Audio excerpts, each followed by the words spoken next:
Hello दोस्तों, मैं कृष्णा आप लोग का स्वागत करता हूं मेरे YouTube चैनल कृष्णा टाइम्स पे।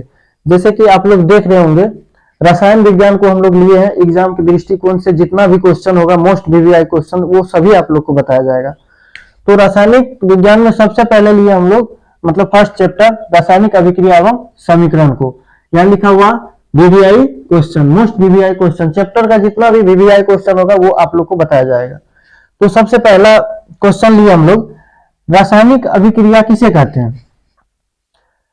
तो इसको देखते हैं। जब कोई पदार्थ अकेले या किसी अन्य पदार्थ के साथ क्रिया करके एक या एक से अधिक पदार्थ का निर्माण करे, उसे रासायनिक अभिक्रिया कहते हैं। ठीक है।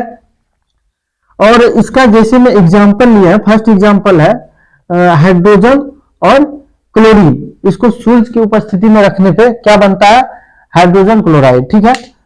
और यहाँ पे देख रहे होंगे आप लोग, समीकरण के नीचे लिखा हुआ है अभिकारक और प्रतिफल। ठीक है। ये आप लोग को जितना भी लिखा गया है इसका परिभाषा, इसको तो रटना ही होगा, इसमें कोई बात नहीं है। ठीक है। इसको आप लोग रट लीजिएगा। और समझने की बात आती है यहाँ पे एग्जाम्पल में। एग्जाम्पल में जैसे कि लिए है हाइड्रोजन और क्लोरीन। ठीक है। हाइड्रोजन और क्लोरीन को सूर्य की उपस्थिति में रखने पे क्या बनता है, हाइड्रोजन क्लोराइड।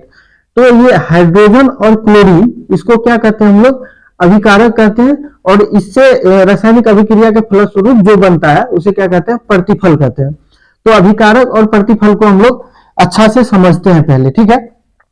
पहला आया हम लोग का अभिकारक। अभिकारक क्या होता है, तो देखिए, जो पदार्थ रासायनिक अभिक्रिया में भाग लेकर नए पदार्थ बनाते हैं वह अभिकारक कहलाते हैं। ठीक है। जैसे कि पदार्थ में क्या है, जो पदार्थ, मतलब ये हाइड्रोजन और क्लोरीन। हाइड्रोजन और क्लोरीन आ गया, ये रासायनिक अभिक्रिया में भाग लेकर के क्या बनाया, हाइड्रोजन क्लोराइड। ठीक है। तो ये अभिकारक, ये भाग लेकर के बनाया इसको, हाइड्रोजन क्लोराइड को।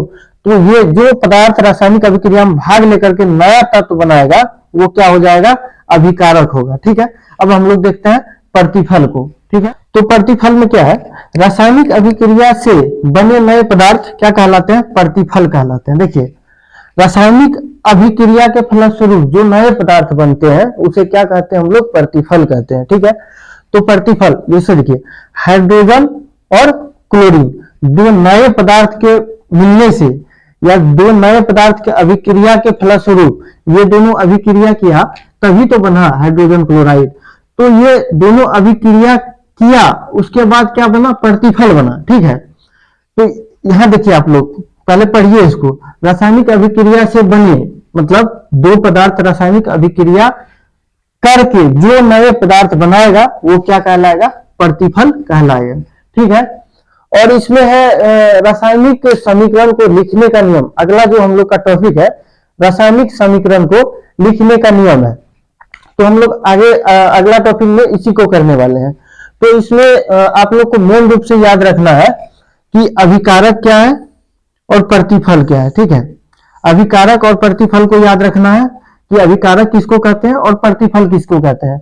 और ये जो रासायनिक अभिक्रिया किसे कहते हैं, इसका जो परिभाषा है इसको भी याद रखना है। क्योंकि कभी कभी एग्जाम में क्या होता है, डायरेक्ट परिभाषा को पूछ दिया जाता है, इसलिए आप लोग उसको भी याद रखिएगा। और साथ साथ इसका जो अभिकारक और प्रतिफल हम बताए अभी जस्ट बताया समीकरण में, समीकरण लेकर के इसको भी याद रखना बहुत ही इंपॉर्टेंट है। क्योंकि कभी कभी पूछ देता है, बहुत सारा बार पूछा गया है कि अभिकारक क्या होता है और प्रतिफल क्या होता है।